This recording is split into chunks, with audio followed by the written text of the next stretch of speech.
வணக்கம். திரையரங்கம் மாற்றி சுப்ரீம். இது ஒரு ஹாலிவுட் திரைப்படம். 1950களில் டேபிள் டென்னிஸ் விளையாட்டில் உலக அளவில் கொடிகட்டி பறந்த மார்ட்டின் ரெய்ஸ்மேன் என்ற மனிதரின் வாழ்க்கையை அடிப்படையாக வைத்து இந்த திரைப்படம் எடுக்கப்பட்டிருக்கிறது. இந்த திரைப்படத்தினுடைய இயக்குனர் ஜோஷ் செஃப்டி. இந்த திரைப்படத்தினுடைய கதாநாயகனின் பெயர் மார்ட்டின் மவுசர் என்று காட்டப்பட்டிருக்கிறது. படத்தினுடைய ஆரம்ப காட்சியில் ஒரு செருப்பு கடையில் பணியாற்றிக்கூடிய ஒரு இளைஞனாக மார்ட்டி மவுசர் வர்றான். செருப்பு கடையில் வேலை பார்த்தா கூட அவனுக்கு ஆர்வம் அதிகம் அப்படின்னா டேபிள் டென்னிஸ் விளையாட்டில் தான். அந்த உரிமையாளர் அவனுடைய உறவினர் தான். அந்த டேபிள் டென்னிஸ் போட்டியில் போய் நான் கலந்துக்கணும்னு நினைக்கிறேன், அதுக்கு எனக்கு பணம் வேணும் அப்படின்னு கேட்குறான். அந்த சொந்தக்காரராக இருக்கக்கூடிய உரிமையாளர் இருக்கார்ல, அவர் அதுக்கு பணம் கொடுக்க மறுத்துறாரு. ஒரு ஸ்டேஜில் அவன் கடுப்பாகி போய் யாருக்குமே தெரியாமல் அவருடைய பர்ஸில் இருந்து பணத்தை அடிச்சுட்டு அங்கேருந்து கிளம்பி இங்கிலாண்டுக்கே போய் அந்த விளையாட்டு நடைபெறக்கூடிய இடம் அங்கே போய் அதில் கலந்துக்கலாம் அப்படின்றதுக்காக போகிறான். போய் அந்த விளையாட்டுலேயும் கலந்து கிட்டத்தட்ட செமிஃபைனல் வரை வந்துடுறான். அப்படி வச்சுக்கோங்களேன். ஃபைனலில் மட்டும் அவன் தோத்துடுறான். கோட்டோ எண்டோ அப்படின்ற ஜப்பான் டேபிள் டென்னிஸ் வீரர்கிட்ட அவன் தோக்க வேண்டிய நிலைமை உண்டாயிருது. இருந்தால் கூட செமிஃபைனல் வரை தன்னுடைய திறமை காமிச்சான்ல, அதே பெரிய விஷயம் தானே. இதுக்கிடையில் ஏற்கனவே திருமணமான ஒரு பெண், அவளுக்கும் இவனுக்கும் பள்ளிக்கூட நாட்கள்லேருந்தே ஒரு வகையான காதல். அந்த காதல் ஒரு பக்கம் இருந்துக்கிட்டு இருக்கும்போதே அவள் வேற ஒருத்தனை திருமணம் செஞ்சுக்க வேண்டிய நிலைமை உண்டாயிருது. இருந்தால் கூட இவங்க ரெண்டு பேருக்கும் இடையில் அந்த தொடர்பு அப்படின்ற ஒரு விஷயம் இருக்குல்ல, அது கண்டினியூ ஆகிக்கிட்டு இருக்கு. அவளுடன் அவன் நெருக்கமாக இருக்கக்கூடிய காட்சிகள், உடல் ரீதியாக இருவருக்கும் இடையே உண்டாகக்கூடிய காட்சிகள், அதெல்லாம் நமக்கு முன்னால் காட்டப்படுகின்றன. இதுக்கிடையில் அவனுக்கு ஒரு ஆங்கில நாடக நடிகையின் தொடர்பு உண்டாகிறது. அந்த ஆங்கில நாடக நடிகை ஏற்கனவே திரைப்படங்களில் முன்னாடி ஃபேமஸாக நடிச்சுக்கிட்டு இருந்தவங்க. இப்போ கிட்டத்தட்ட அந்த திரைப்பட உலகத்தை விட்டு ஓய்வு பெற்று நாடகங்களில் நடித்து கொண்டு அப்படின்னு இருக்கும்போது இவன் எதேச்சையாக அந்த பெண்ணை சந்திக்கிறான். அந்த பெண் ஏற்கனவே திருமணமானவள். இவனை விட பல வயதுகள் அதிகமாக இருக்கக்கூடிய பெண். அவர்கள் இருவருக்கும் இடையே ஒரு வகையான நெருக்கம் உண்டாகிறது. அந்த காட்சிகள் நமக்கு முன்னால் காட்டப்படுகின்றன. டேபிள் டென்னிஸ் போட்டிகளில் கலந்து கொண்டு பெரிய அளவில் சாதிக்க வேண்டும் அப்படின்ற விஷயத்தெல்லாம் மனசுக்குள்ளே நினச்சி செயல்படக்கூடிய மார்ட்டி மவுசருக்கு பல சிரமங்களை சந்திக்க வேண்டிய நிலை உண்டாகிறது. பொருளாதார ரீதியாக பல வீழ்ச்சிகளை சந்திக்க வேண்டிய நிலைமை உண்டாகிறது. அவமானப்படக்கூடிய பல தருணங்கள் அவனுடைய வாழ்க்கையில் உண்டாகின்றன. இவற்றையெல்லாம் தாண்டி ஜப்பானில் நடைபெறக்கூடிய டேபிள் டென்னிஸ் விளையாட்டில் கட்டாயம் தான் கலந்து கொள்ள வேண்டும் என்பதை வேட்கையாக வைத்திருக்கக்கூடிய அவன் அங்கு செல்கிறான். சென்ற இடத்தில் அதில் கலந்து கொள்வதில் அவனுக்கு பல இக்கட்டுகள் உண்டாகின்றன, சோதனைகள் உண்டாகின்றன. இவற்றையெல்லாம் தாண்டி அவன் அந்த விளையாட்டு நடைபெறக்கூடிய இடத்திற்குள் எப்படி நுழைகிறான், எப்படி அந்த விளையாட்டில் தன்னையும் அவன் இணைத்து கொள்கிறான் என்பதை பார்த்து நாம் அதிர்ச்சி அடைகிறோம்.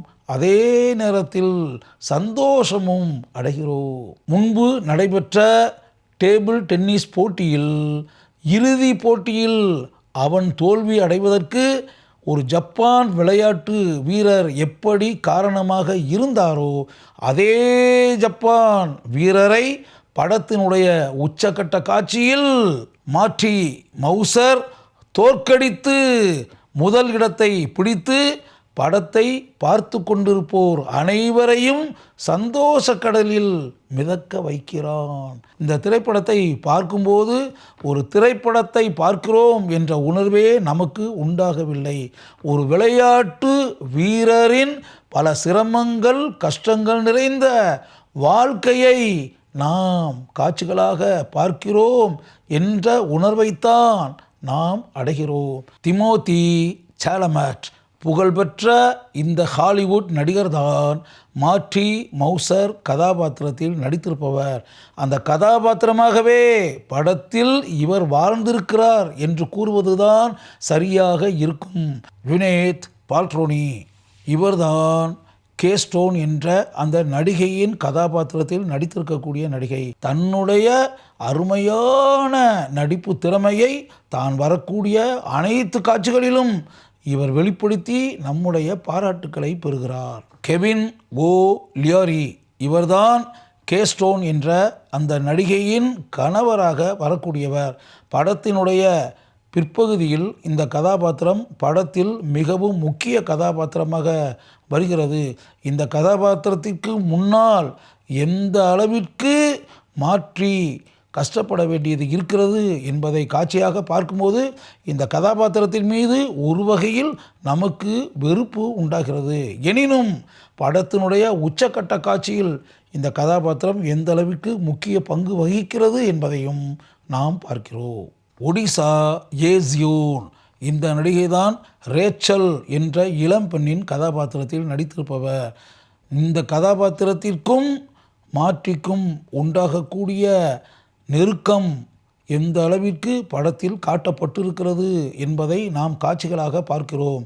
அந்த காட்சிகளில் இந்த இளம் நடிகை தன்னுடைய இளமை ததும்பக்கூடிய நடிப்பை நன்கு வெளிப்படுத்தி இருக்கிறார். கோட்டோ காவாகுச்சி இந்த ஜப்பான் நடிகர் படத்தில் மிகவும் முக்கிய பங்கு வகிக்கிறார். இவர்தான் விளையாட்டு வீரரான கோட்டோ எண்டோ என்ற கதாபாத்திரத்தில் நடித்திருப்பவர்.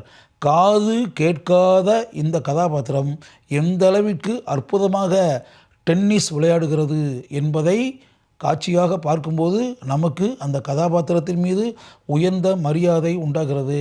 படத்தினுடைய உச்சகட்ட காட்சியில் வெற்றி பெறுவது யார் என்று நாம் அல்லாடி கொண்டிருக்கக்கூடிய காட்சியில் இந்த நடிகர் அருமையாக தன்னுடைய திறமையை வெளிப்படுத்தி இருக்கிறார். டேரியஸ் கோன்ஜி இவர்தான் இந்த திரைப்படத்தினுடைய ஒளிப்பதிவாளர். இவருடைய சினிமாட்டோகிராஃபி பாராட்டும் வகையில் இருக்கிறது. ரொனால்டு பெர்ன்ஸ்டைன் என்பவருடன் இணைந்து இந்த திரைப்படத்தினுடைய திரைக்கதையை இந்த திரைப்படத்தினுடைய இயக்குனரான ஜோஷ் சேஃப்டி செய்திருக்கிறார். இவர்கள் இருவரும் இந்த திரைப்படத்தில் இணைந்து திரைக்கதை உருவாக்கியதுடன் நிற்காமல் இந்த திரைப்படத்தினுடைய பட தொகுப்பையும் செய்திருக்கிறார்கள். டேனியல் லோபாட்டின் இவர்தான் இந்த திரைப்படத்தினுடைய இசையமைப்பாளர். இந்த திரைப்படத்தினுடைய கதையோட்டத்திற்கு இவருடைய இசையமைப்பு நன்கு துணை புரிந்திருக்கிறது. 4 ஆஸ்கார் விருதுகளுக்காகவும் 11 பாஃப்டா விருதுகளுக்காகவும் 3 கோல்டன் குளோப் விருதுகளுக்காகவும் இந்த திரைப்படம் பரிந்துரை செய்யப்பட்டிருக்கிறது. 1950களில் நடைபெறக்கூடிய பல சம்பவங்களை மையமாக வைத்து எடுக்கப்பட்டிருக்கக்கூடிய இந்த திரைப்படத்தை ஜோஷ் சேஃப்டி மிகவும் சிறப்பாக இயக்கி இருக்கிறார். உலக புகழ்பெற்ற மார்ட்டி ரைஸ்மேன் என்ற டேபிள் டென்னிஸ் வீரரின் வாழ்க்கையை மையமாக வைத்து எடுக்கப்பட்டிருக்கக்கூடிய மார்ட்டி சுப்ரீம் என்ற ஹாலிவுட் திரைப்படத்தை பார்க்க வேண்டும் என்று நினைப்பவர்கள் ஒரு முறை இந்த திரைப்படத்தை பாருங்கள். அது உங்களுக்கு ஒரு இனிய அனுபவமாக கட்டாயம் இருக்கும்.